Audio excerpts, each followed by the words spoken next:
మామ ఈ రోజు నా దగ్గర 200 ఉన్నాయని మా గ్యాంగ్ వేసుకొని శ్రీ దుర్గాంబిక ఫ్యామిలీ రెస్టారెంట్ కి అయితే వచ్చేసాను మామ. ఇది రెస్టారెంట్ అని డాబా మాయా. ఇక్కడ సిట్టింగ్ కూడా వేసుకోవచ్చు. బయట చూడండి ఎక్కడికి వెళ్ళిన కామన్ గా విలేజ్ లో పాకలు మాత్రమే ఉంటాయి మామ.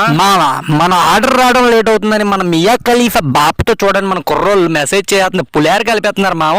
మియా ఖలీఫా ఎంతమంది తెలుసు కామెంట్ చేసేయండి మామ. మన ఆర్డర్ అయితే వచ్చేసింది. మన సబ్స్క్రైబర్లు ఒక ముక్క తీసుకొని తిరిగి టేస్ట్ చెప్పండి మామ. అలా లాలీబాబు తీసుకొని తింటూ ఉంటే మామ రంభా ఓరోజు మేనకలు అందరూ వచ్చి ఆ ప్లేట్ లో డాన్స్ వేస్తున్నట్టు ఉంది మామ. ఇంతలో మన గ్యాంగ్ యువతరం అంతా కూడా బిర్యానీని ఒక పట్టు పట్టేస్తున్నారు మామ. ఒకసారి చూసుకోండి మీరు ఎలా ఉందో. మన కుర్రోళ్ళు ఇప్పుడు దాకా వాడిన ఫోన్లన్నీ బిర్యానీ తాకిడికి ఎటో ఎగిరిపోయాయి మామ. ఒక్కొక్కరు చూడండి ఎలా లొట్టలు వేసుకుని తింటున్నారు. కొద్దిగా మియా ఖలీఫా ఫోన్ నెంబర్ మెసేజ్ పెట్టి మామ. పచ్చటి పొలాల మధ్య ఈ రెస్టారెంట్ ఉన్నది మామ. చూసుకోండి వాతావరణం అదిరిపోతుంది. పల్లెటూరు వాతావరణం అంటే ఈ రెస్టారెంట్ దగ్గర సూపర్ ఉంటది. మన మియా ఖలీఫా ఫోన్ నెంబర్ మీకు కావాలంటే మన ఏఎస్ఆర్ బ్యాంక్ ని సబ్స్క్రైబ్ చేసి సపోర్ట్ చేయండి మామ.